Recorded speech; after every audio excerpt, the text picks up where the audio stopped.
DSLR cameras కి మనం external గా లెన్స్ అయితే ఇలా కనెక్ట్ చేసుకుంటూ ఉంటాం. ఇదందరికీ తెలుసు, మాకెందుకు చెప్తున్నాం అన్న అంటారా? ఇప్పుడు ఒకటి చూపిస్తారండి. ఇప్పుడు స్మార్ట్ ఫోన్స్ కూడా మీరు ఎక్స్టర్నల్ గా లెన్స్ అయితే కనెక్ట్ చేసుకోవచ్చు. ఒప్పో Find X9 Pro లో వివో X300 సిరీస్ లో ఈ ఫీచర్ అయితే తీసుకొచ్చారు. అక్కడ నాకు మూన్ కనిపిస్తూ ఉన్నాడు, బాగా ఎర్రగా కనిపిస్తూ ఉన్నాడు.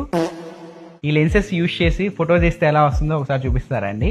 ఓకే, వివోలో మీకు ఇక్కడ పైన కనిపిస్తూ ఉంటుంది. దీనిపైన క్లిక్ చేస్తే మీకు ఇక్కడ ఆప్షన్స్ అయితే వస్తాయి. 200, 1600 mm లో మనం ఫొటోస్ అయితే తీసుకోవచ్చు. అక్కడ చూడొచ్చు, మూన్ చూస్తే ఎర్రగా ఉన్నాడు, వివో వచ్చేసరికి తెల్లగా చేసి చూపిస్తుంది. చిన్న కథ కదిరిద్యా. ఫొటోస్ చూడొచ్చు, నెక్స్ట్ లెవెల్ వస్తున్నాయి. ఒప్పో ఫోన్ అయితే కెమెరాలోకి వెళ్ళి మోడ్లో మీకు ఇక్కడ SL బ్లేడ్ టెలి కన్వర్టర్ అని కనిపిస్తుంది కదా, దీనిపైన క్లిక్ చేసి అప్ టు 200x వరకు జూమ్ చేసి ఫొటోస్ అయితే తీసుకోవచ్చు. ఇక దీనిలో తీసిన ఫొటోస్ చూడొచ్చు ఎలా వస్తున్నాయో.